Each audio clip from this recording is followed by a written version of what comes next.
So I'm here to answer all your marketing questions, all right?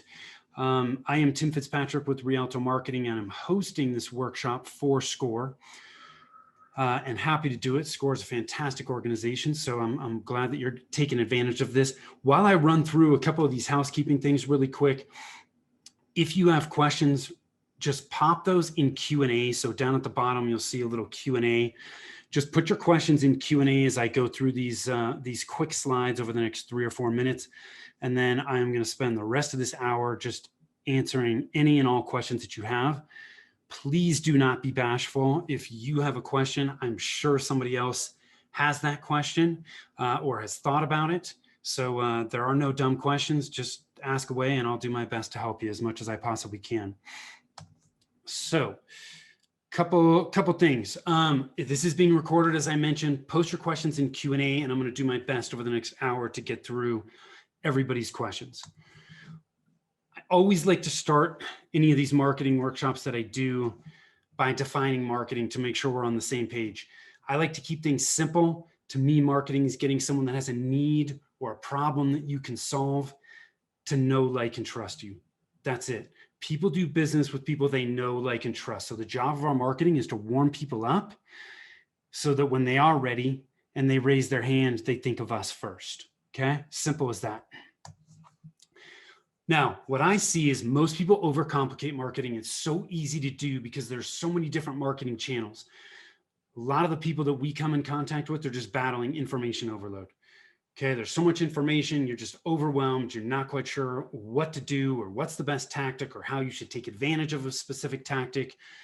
Marketing shouldn't be difficult, but we need to have a plan if we're going to eliminate that and make it simple.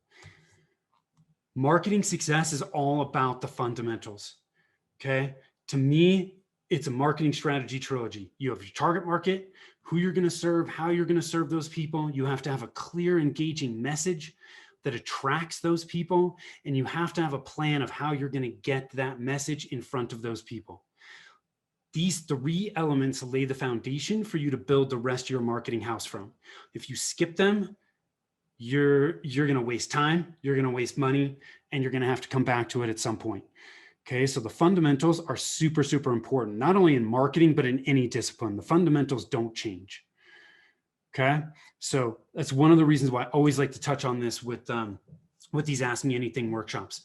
When you look at the different marketing channels that are out there today, I like to put them into 8 different channels.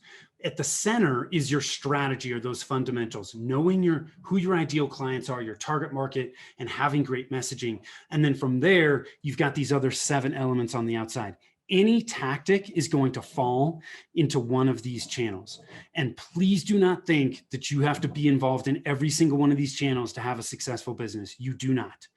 Okay, so don't get overwhelmed looking at these going, oh my God, I've got to be everywhere. No, you don't.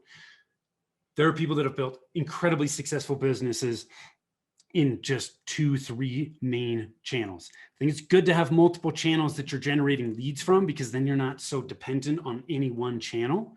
But you do not have to be in all of these to build a successful business. So I have a couple things that I want to at least let you guys know before I jump into these questions, and I'll pop this link in chat, but I have some free resources for you that will help you with some of these fundamentals that I just touched on. So I'm actually going to copy this link and I'm going to put that in chat if you want to take advantage of that. There is no pressure for me if you don't. But just posted that in chat. If you go there, here's what it looks like. Put your name, email in, and you will get access to all these resources. I have past AMA recordings that I've done. And then there's all the resources that we use to help clients nail their target market, get messaging, create plans. Those are all in here. Okay, so you can take advantage of those. If you want to, just go to that page, sign up. You will go onto our email list. If you all you want are the free resources, just unsubscribe. If you stay on, you're going to get about 3-4 emails from us a week with helpful business building tips, marketing tips, workshops that we do, all stuff to help your business grow. So no pressure from me, but if you want to take advantage of it, please do. Okay, my contact info is here if you need it. I'm going to jump into any questions that you guys have. So right now, I'm not seeing any questions in chat or Q&A. So I'm going to take just a minute pop those in and I will start running through those. Again, guys, do not be bashful. There's no dumb question. Just ask away and I will do my best to help point you in the right direction. Because I know that a lot of different channels and a lot of different tactics within those channels. And it's not uncommon for people to get confused. So, all right. So I've got a question here that we're thinking of breaking into a new city. Yeah, what's the best way to make a splash in a new city? This is a really open-ended question. And if I were you, what I would look at first is what is working for you where you currently are. What marketing efforts, what marketing channels, what tactics are you guys currently using that are working really well for you? Because there's no point in reinventing the wheel. Okay. How you launched where you currently are, if it was effective, is still going to work in another city. Okay. Now, having said that, I think there are some basic elements that you're going to want to look at to make sure that and give you the best chance of starting to get easily found in that new city. So I'm assuming since you're moving to a new city, you're a local business, you're attracting people from a local geographic area. With that, you are certainly going to want to make sure that on your website that your addresses are in the footer of the website. And what I would actually recommend is you set up a location page for each location. So, if whatever your domain is, domain.com/Denver, Colorado, and then create another page for that new location with the city and the state. Okay. That's just a good practice. You can set that page up so it's got basic information for each location, the particulars for that location, all that information. That's going to help Google identify where you are. The other thing you're going to want to do is make sure I don't want to assume anything, but if you do not already have a Google My Business page set up, so I'm just going to, let me share my screen here, guys. Okay, wait, I am sharing. So I'm going to go. If somebody does a name search for your company, okay, down on the right-hand side here, if you have Google My Business set up, your Google My Business page is going to show up there. This is totally free to set up. If you do not have one set up already, set one up. And then you're going to have to add each location. You need to have a Google My Business page for each location, but that each location can be set up under your main account. Okay, this is another huge local signal for Google to determine whether certain local businesses are going to show up and search. So I would absolutely, those first couple things I would do from a foundational standpoint would be make sure that you've got the updated information on your website, set up location pages, and make sure that you have a Google My Business page set up for each location that you have. Because your Google reviews are going to be separate for each location, and your Google reviews are really important too. So those are some fundamental elements that I would look at making sure that you have in place.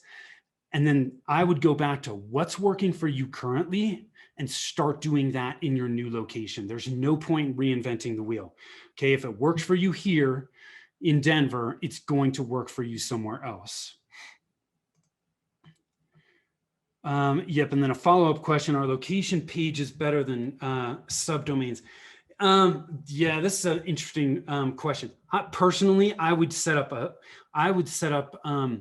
well, it depends on whether you're setting up separate sites, right? If you're just going to have one main site and then all your locations, which is probably what I would recommend you do, I would set up a location page for each location off of your main site. I'm not sure there's really any point to get in and start using subdomains.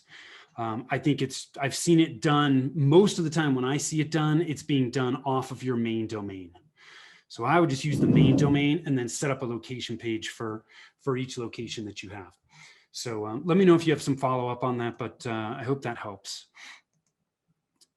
Okay, so next question here is from Adam. What metrics do you use to gauge if your messaging is effective? So this is a really good question. And the answer is it depends on where you're using it. So I think what you need to do is you need to create that messaging, right? And make sure that, do everything you can to make sure it's good. I do a messaging workshop that'll walk you through the framework we use for that. But whether it's working or not is going to be determined by where you're actually using it. So you're going to have metrics in place for the channel that you're using it in. So for example, if I'm doing paid ads, right?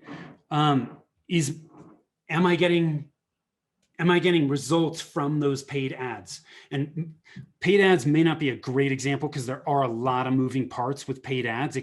Paid ads could be your targeting. It could be, that your messaging's off, right?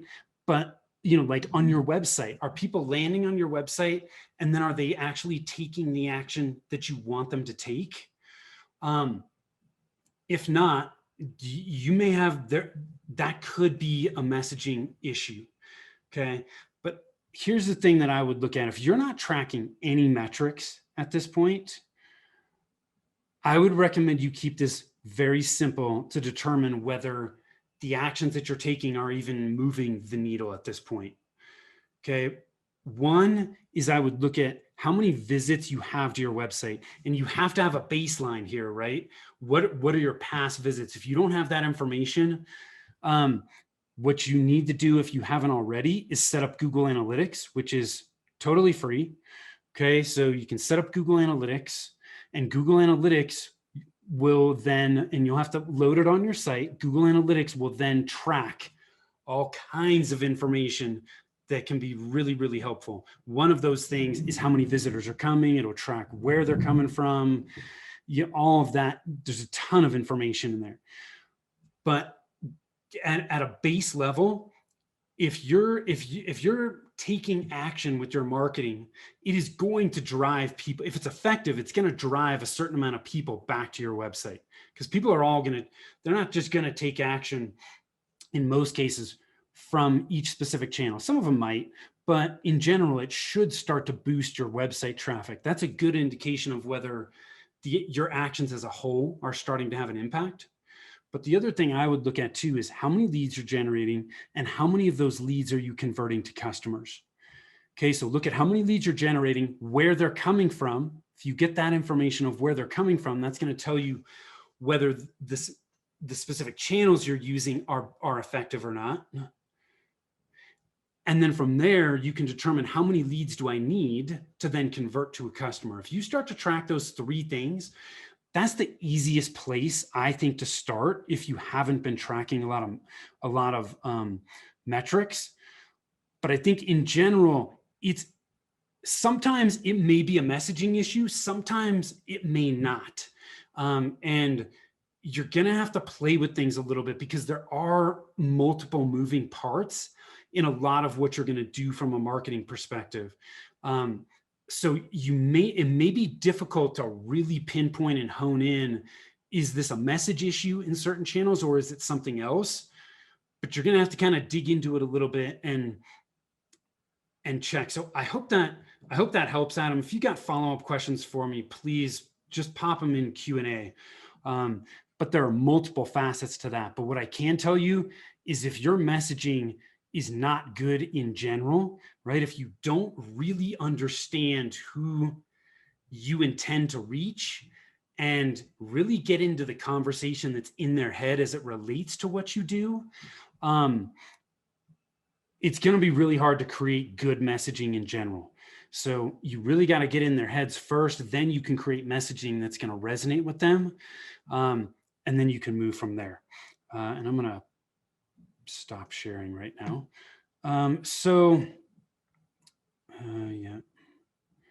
Yeah. So Adam, no problem. I can So Adam's asking for the messaging tutorial and workshop that I mentioned. Adam, do me a favor, or if anybody else on here wants to get this information, just shoot me an email, and I'll put my email address in chat here. Let me go into chat.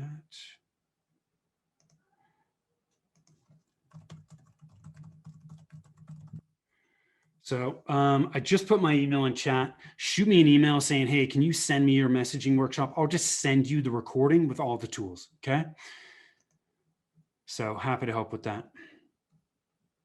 Next question here is from Rob. Were those 7 channels in order of precedence? Very good question. Is website far and away the #1 regardless of target market and product service? So this is a really good question. I'm going to pop this screen back up here. So these are not in order of precedence, okay? Outside of, in my opinion, okay, there may be people that will disagree with me, but in my opinion, your strategy, those fundamentals of your target marketing, your messaging must come first. If you put other things first, those channels are not going to work like they should. You may succeed in spite of the fact that you skip them, but if you put them in place first, what you do will work that much better. So I think your strategy, your fundamentals need to come first. I do think your website is the next step after that, because everything you do from a marketing perspective is going to drive people back to your website. I don't care whether your business is 100% referral, okay? Or you're doing a lot of offline marketing and not a lot of online marketing. People are still, most people, even if they get a referral, are they picking up the phone first or sending an email first? No, most of them, even if they get a referral from somebody that is trusted, they're still going online to look at your business. What does your website say? What do you do? They just want to get a little bit of background so that they can have an intelligent conversation with you. They're going to your website. I'm telling you right now. And if your website is not good, it doesn't have good messaging, it doesn't have a clear call to action, it doesn't instill confidence, you are most likely losing referrals and you don't even know it. Okay, so that's why I think your website is super important. I don't care how you are getting business. Anything you do from a marketing perspective is driving people back there. So the fundamentals and your website absolutely come first and second. Then from there, then it's a matter of what's going to be a good fit for you and what channels you want to take advantage of first. Okay.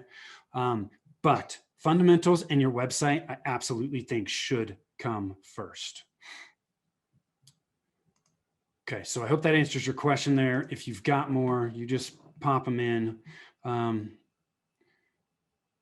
Yeah. Okay, cool. Yeah. And so Rob's saying, hey, it makes sense. It's taken a couple of years of refining, but our website is dialed in pretty cleanly now, which is awesome. One of the resources that is in the link that I mentioned to you guys is an essential website elements. Right down here, must-have website homepage elements. You can take that document, implement those content blocks, and frankly, you can transfer similar content blocks or the same content blocks to your about pages, your service or product pages. So that document, I think you'll find really helpful if you're not quite sure whether your website is where it needs to be. Okay, so bear with me, guys. I'm going to find the next question here. Yeah. Okay, so Adam's asking, what ways have you seen success in business learning from leads that didn't convert and why they didn't convert? Yep. So, I mean, surveys, incentives, polls on your website, call them and ask. Yeah. So, he's talking about his conversion rate is lower than he'd like it to be. And he suspects it's either he's getting in front of the wrong people. Yes, which it absolutely could be. Your customer journey is overcomplicated. That could also be, or it's a combination of those or other elements that I haven't thought through yet. So here's another thing to think about too, is sometimes people express interest, but they're not ready either. So they're not ready to make that next step. And part of it also could be, and I'm not sure how your sales process works. It could be a gap in your sales process as well. So that from having, starting to have that sales conversation,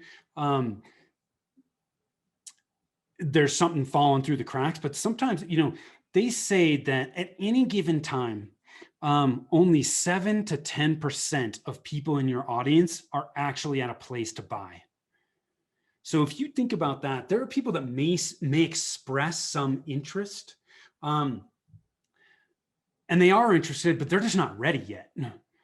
They need to get to a certain place. So I'll give you a perfect example. I talked to a lead yesterday who has an interest. They understand the value in what we do, but they're at a place right now in their business where they still need to hire more people because they're having a hard time handling the business that they already have. So working with somebody like me to help them really invest in their marketing and generate more leads is going to create more problems than they need right now. So with somebody like that, we just acknowledged, hey, you're not ready yet. Not a problem. There's no pressure for me. I'm just going to keep in touch with him. I'll continue to add value to him so that when he is ready, hopefully he's going to come back to me. So, sometimes it certainly can be that you're attracting the wrong types of clients. To me, I think asking for surveys, incentives, polls from people that you have talked to that are not interested at this point, I don't think you're going to get very good response rates from that type of stuff because they're not interested. People have a hard enough time getting feedback from clients they're already working with when they do surveys. I think your response rate is going to be incredibly low. So what I would recommend you do is do the best you can to just get that information from them in your process at some point, right? And so, for example, this could be, one of the things I always try to do, I'm not always successful at doing it, but one of the things I always try to do, in our process, it's a free consult. That's how our sales process starts. It is a free consult, and we just do the best we can to provide some clarity and give some tips on, hey, based on where you are right now, here are some of the things that we're seeing that we would recommend you look at, and give people clarity there. If they're not ready to then move forward, I always try to just find out, hey, what, that's okay. What is it? Where are you at? And get that next step on the calendar. If it's, I need to think about it, cool. How much time do you need to think about it? Let's jump on another quick call, in a week from now or 2 weeks from now, whatever that is for you, to find out. If it's no, not a problem. There's no pressure from me. It's okay if it's not a good fit. But that way we're not wasting time going back and forth. You're not feeling weird. Let's just figure out whether it's a yes or a no, and then we can move forward. And when you get that yes or that no, you can determine why that is. Right. So I would just ask people, or like if you're following up and they're ghosting you, one of your emails, I would just say, hey, it appears that now's not a good time. That's totally okay. It would really help me moving forward if you could just give me some ideas of, hey, was it not a good fit? Is it not a good time for you? Did you choose somebody else? If so, why? And sometimes you're going to get feedback from people. Sometimes you're not. I think if you were attracting the people that are the wrong people, I think you can identify that in your actual sales conversation. Okay. As part of your sales conversation, you should be able to identify whether these people were a good fit or not right off the bat. And if they're not a good fit, well, then they're just not going to work with you. And you can tell people, hey, this is probably not a good fit. Let me refer to you to somebody else. But if they're following through after that and that they're a good fit, then I would just ask people. I probably wouldn't do a survey. I would just do a one-on-one question. Hey, did you end up going somewhere else? Why? Was this not a good fit? And just gather that information, and then you can make judgments from there. and I think what your conversions, knowing what your conversion is the first logical place you need to start. Because until you have that data, you don't know whether you've got a good conversion or not.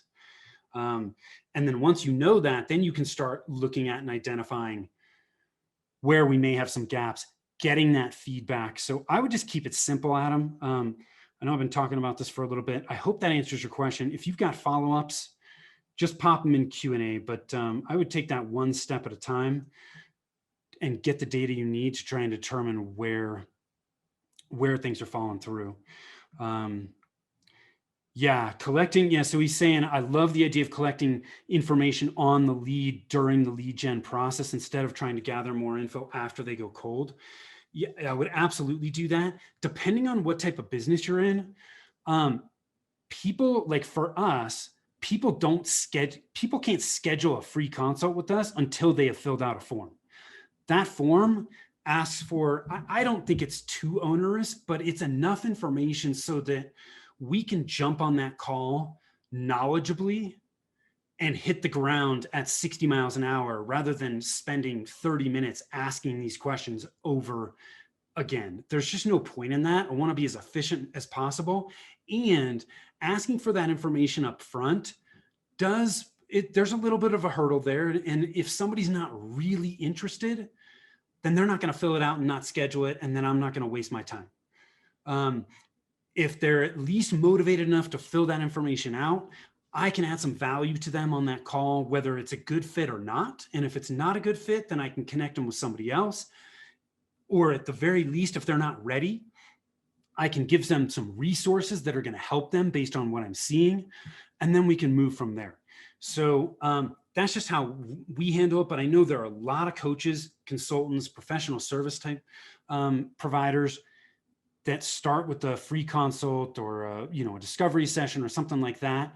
And I like to gather information ahead of time so that I'm prepared for the call. So cool.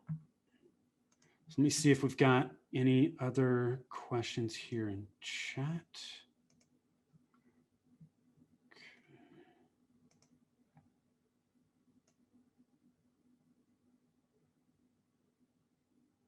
Okay, let's see. I'm not seeing anything new. So guys, fire away.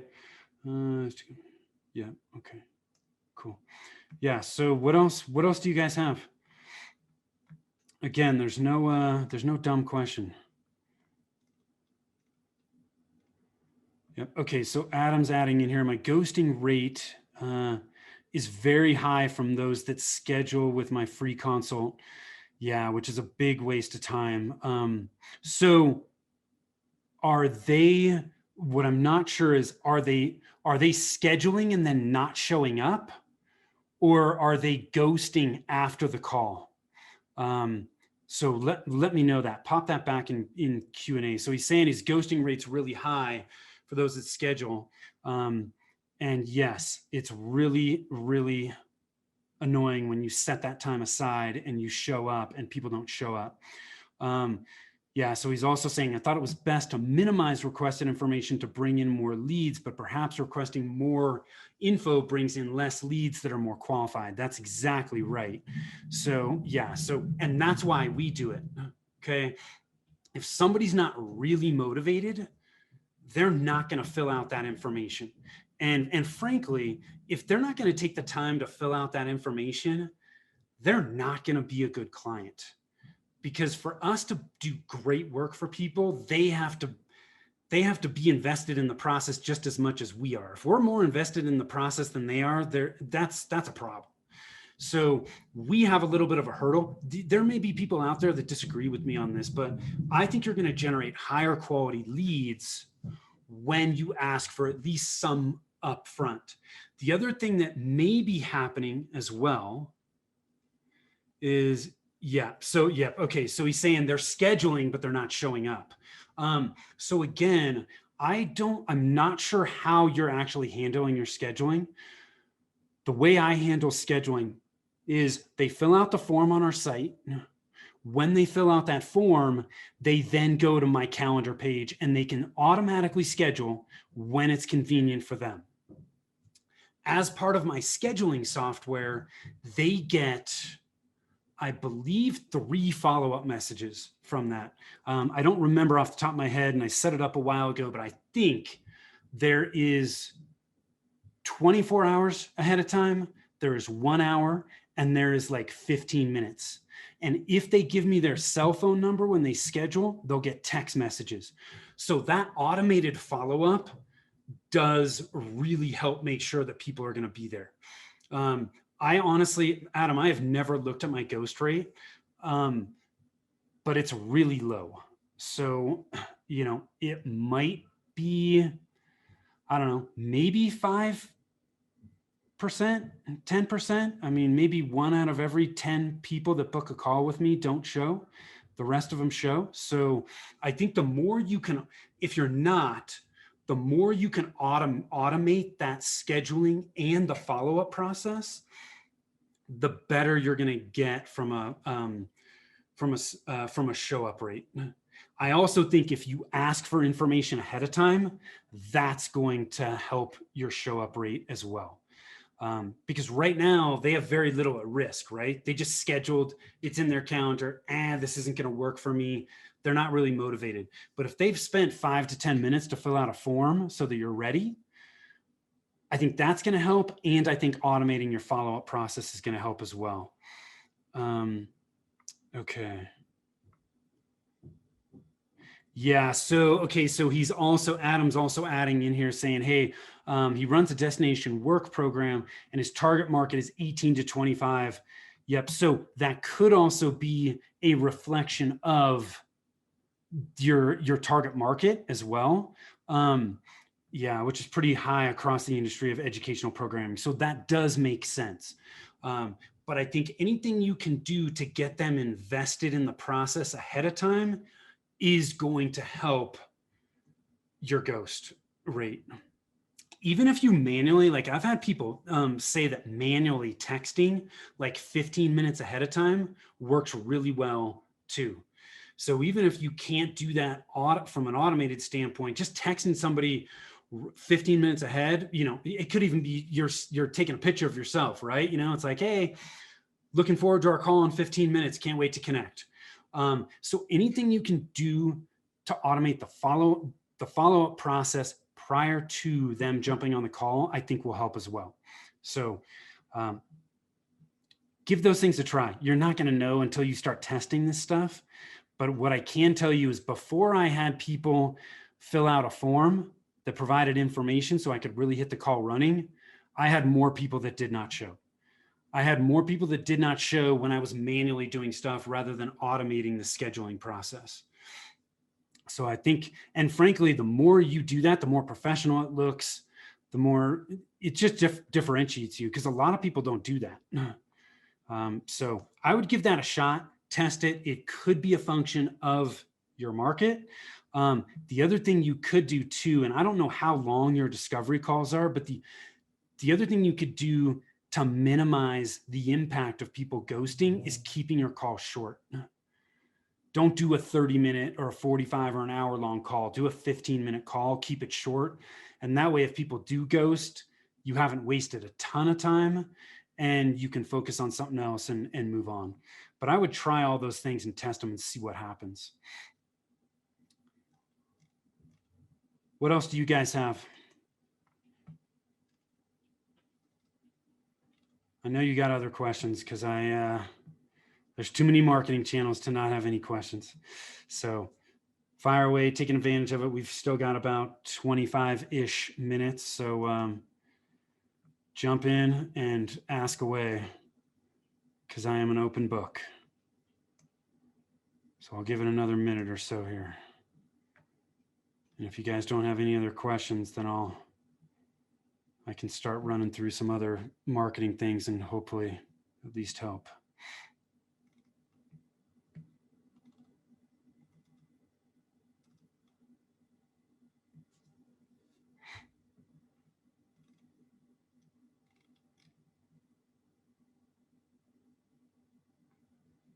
Okay, I got a new question that popped in. Okay, so how cost effective is SEO? SEO can be really, and I'm sorry guys, my camera is getting a little funky there. SEO can work really well, but you need to test it.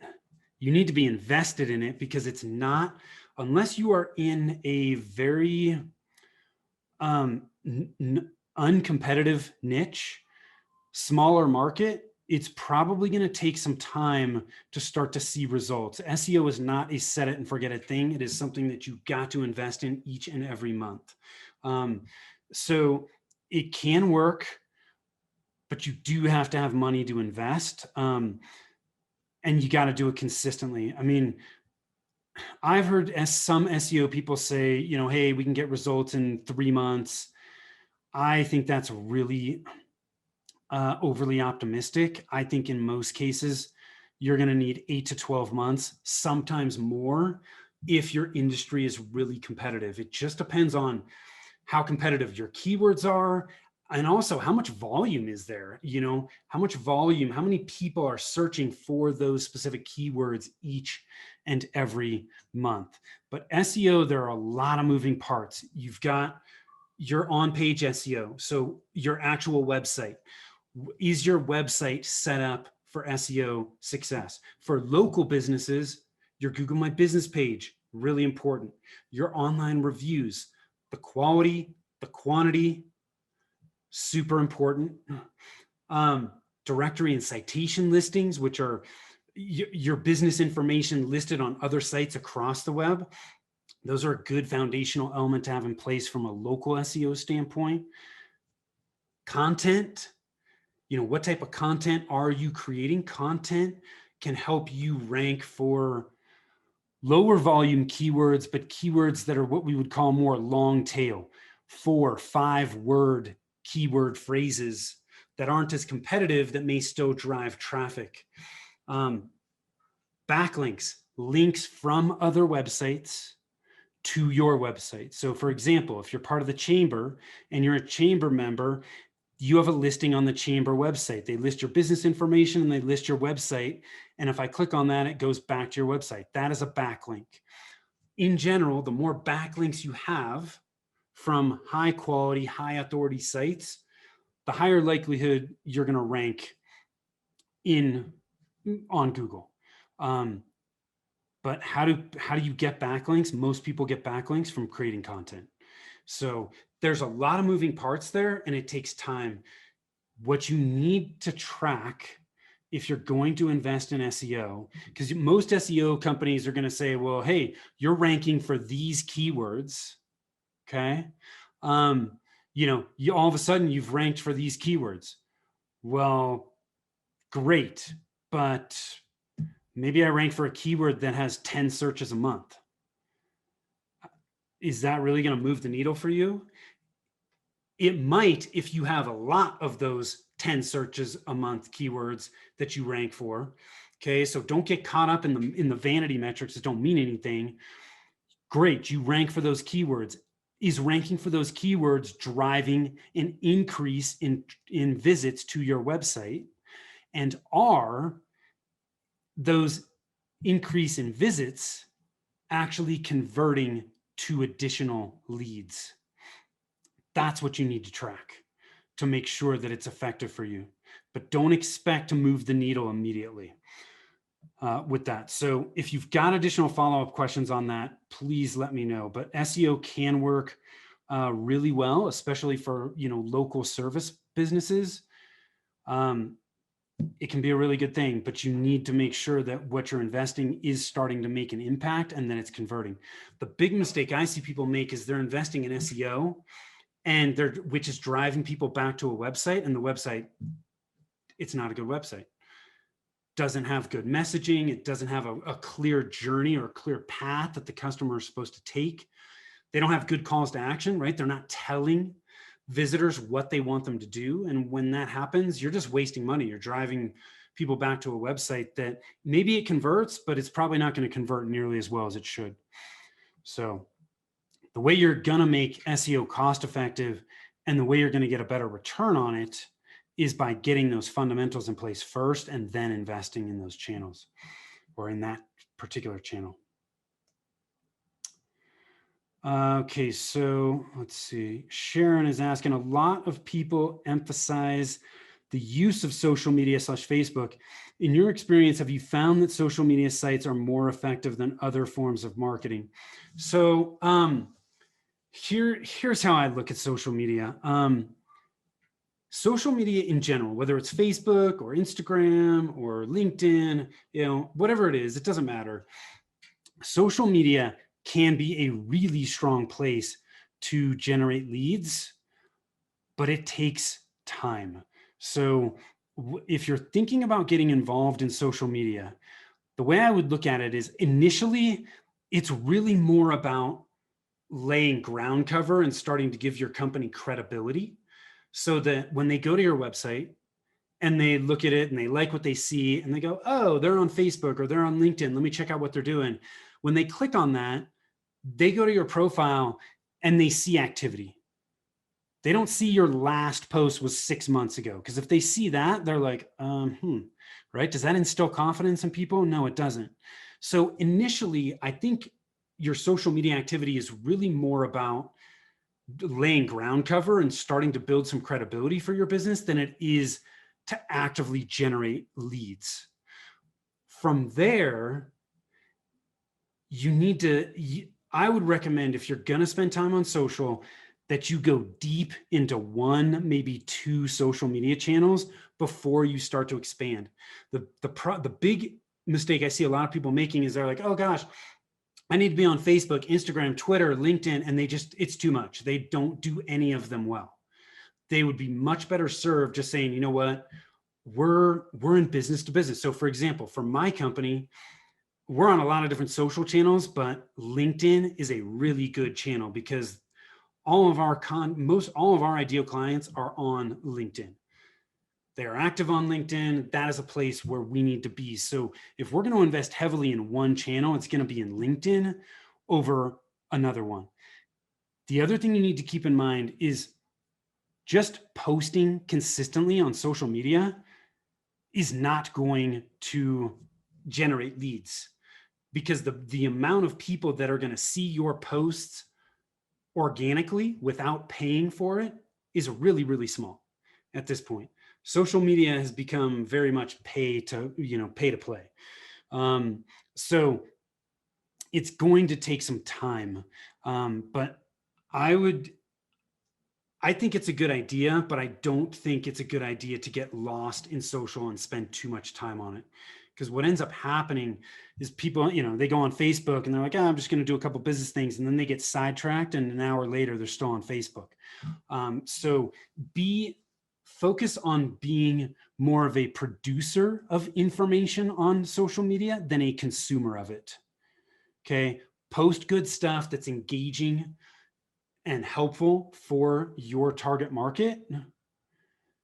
Interact with people, right? It is social. So if you want more people to find your stuff, you need to interact with people, mention people, reshare other people's stuff, comment on other people's posts. Those kinds of things are what's going to start to help drive additional awareness and traffic for you from your social media. The other thing I would recommend you do too, and some of this does also depend on what your goal is with social media. If you want to generate leads with social media, well, you need to tell people what you want them to do. So for example, let's say I do a video that I post on social media. I did this last week. I posted a video on 2 of the common mistakes that businesses make when selling their products and services, and which has to do with our messaging framework that we use. So I talked about that for about 10 minutes, and I said, hey, if you want additional information about the messaging framework we use that will help you eliminate these issues, send us an email at info@Rialto Marketing, and just in the subject, just put messaging workshop. Be happy to send you those resources and those tools. Okay, I'm telling people what I want them to do. I'm asking them to raise their hand. I will have additional information I can help you with, but I want you to raise your hand, right? Or maybe it's an opt-in. Maybe you're going to send somebody to a page on your site and they're going to give you their name and their email, and then you fulfill it from there. But there are a lot of people that just post on social media and they don't have any calls to action. They're not asking people to do something from that. So where appropriate, you're not going to do this for every single post, but where appropriate, have calls to action asking people to take that next step and raise their hand. But I would focus on one or two where you know your ideal clients are, go deep and be consistent and interact. If you don't interact and you just post, social media it's never going to work for you at all. So I hope that helps. If you've got more questions, Sharon, fire away and we'll pop back in to social media. But it can be an effective channel, but it can also be a really big time suck. So you need to be cognizant of why you're doing it, what your goals are, and what your plan is, what you're going to do on it, and stick to that and be diligent about it. Okay, so Rob's got a question here. He said, I've got a non-standard business model and I'm having trouble with recruitment. Started in Colorado Springs Trading and Investing Club, okay, as a community for small retail stock options, okay, traders. Most of us don't have the confidence or skills to manage our own money unless we are related to / meet an experienced investor who's willing to mentor us. Through advanced software and coaching, our aim is to serve aspiring and established independent traders and investors. What if the people we want to serve don't realize they have a problem and or don't know that novel solutions like mine are available? So you still, if people don't realize they have the problem, then they're never going to take that next step, right? That's the first step in the process. They need to realize they have a problem. So if you have a lot of people that don't even that are in your ideal target market and they don't even realize that they have a problem, your messaging needs to focus on that and make them aware of the problem. They first need to become problem aware before they're going to start looking at the particular solutions to that problem. So a lot of this has to do with your messaging based on where they're at in the customer journey. In the beginning, they may not even be aware that they have the problem. And if that's what you're finding, right, that a lot of the clients aren't even aware that they have the problem, your messaging needs to focus on bringing that problem to light.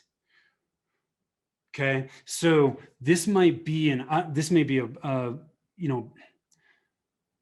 not super on point because we need to dig into this a little bit, but I'm assuming that they are running into issues that they're not even thinking are necessarily a problem at this point, or it's not top of mind. Your messaging needs to focus on why those issues are problems and then how you can help them address that by becoming part of your group. That's where I would focus on it. But they still have, I'm assuming they still have, wants, desires, results that they're looking for. They just don't know that that this problem that they have that they're not even aware of is getting in the way of them actually doing that. Okay. What I talked about in the beginning, right? The marketing fundamentals.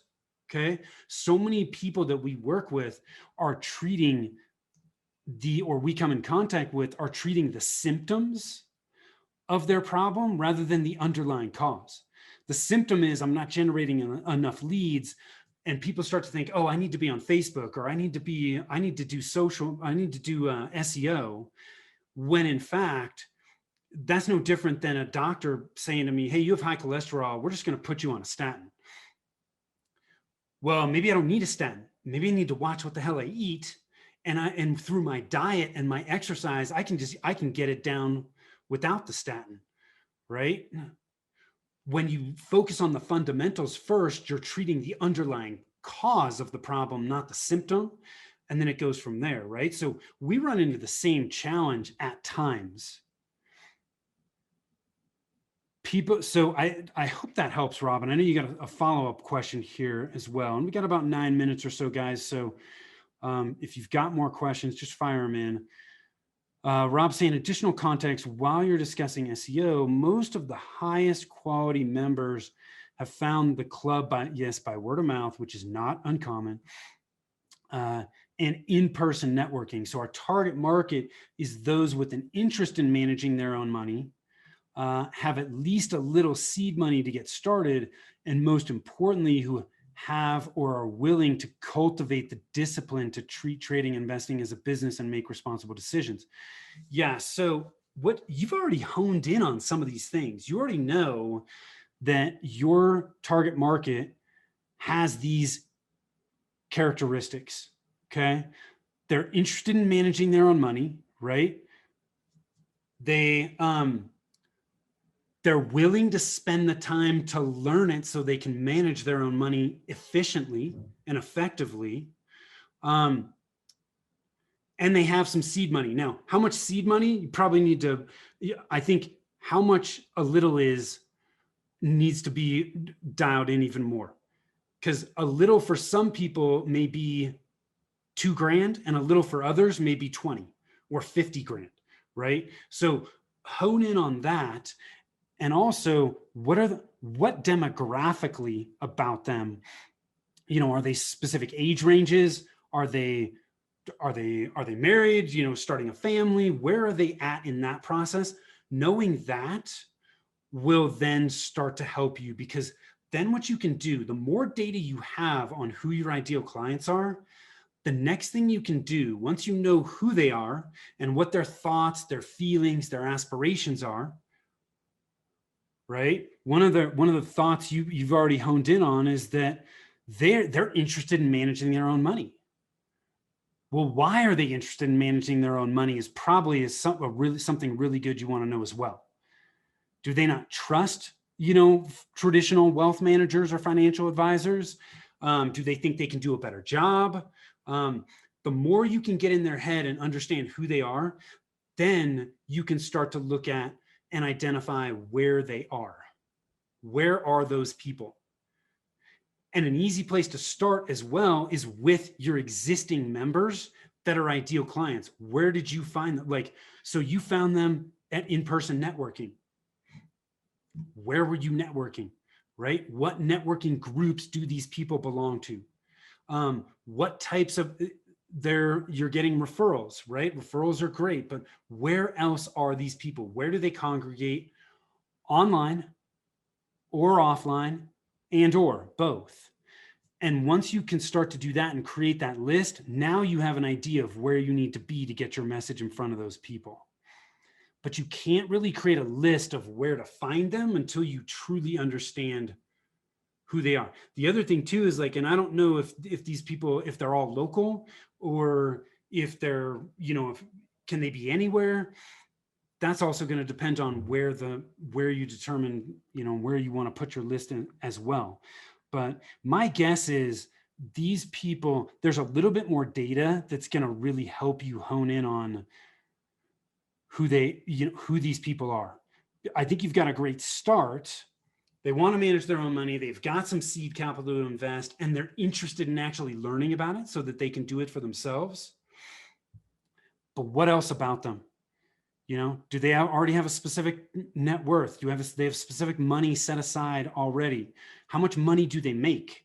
Are they in certain types of professions that you find? All of those things are going to be really helpful things that are then going to help you determine where they actually are. So, Rob, does that help? Yes, leveraging word of mouth to another outer ring of candidates. Absolutely, right? Success leaves clues. Whenever we help people with their marketing planning, we always start with what's already working. You already know that word of mouth and in-person networking is working. Start there and work your way backwards to look through that process to determine, do we have gaps here? Are there additional things that we could be doing to really maximize this, and maximize those channels first that are already working? Then you can start to expand out into other opportunities. but success has left some clues for you. Just dig deeper into those and take advantage of those first and foremost, and then you can expand out.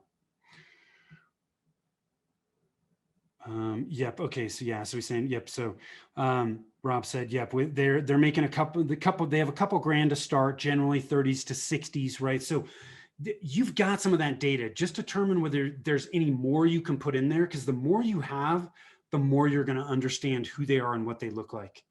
And frankly, then when you ask people for referrals, you can be very specific. Hey, we tend to find the people that get the most value from our group look like this. Here's what they're like as people, the numbers, the demographics. Here's what the psychographics are. What are they feeling? What are their thoughts? What are the goals that they have? All those things. And when you do that, it makes it that much easier for people to go, oh my God, yeah, I know like 3 people that are exactly like that. And birds of a feather flock together, right? So it's no coincidence that the people that are in the group already are interacting with other people that could be a good fit for the group.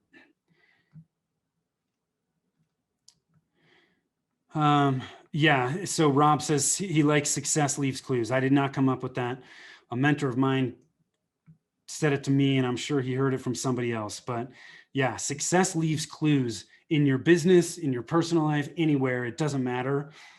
Look at what's already working, and can you do more of that? Can you make it better? Maximize that, and then move from there.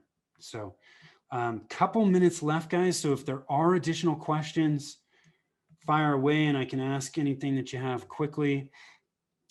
If not, have you found this helpful? If you have, pop in chat and just let me know. Hey, this was helpful.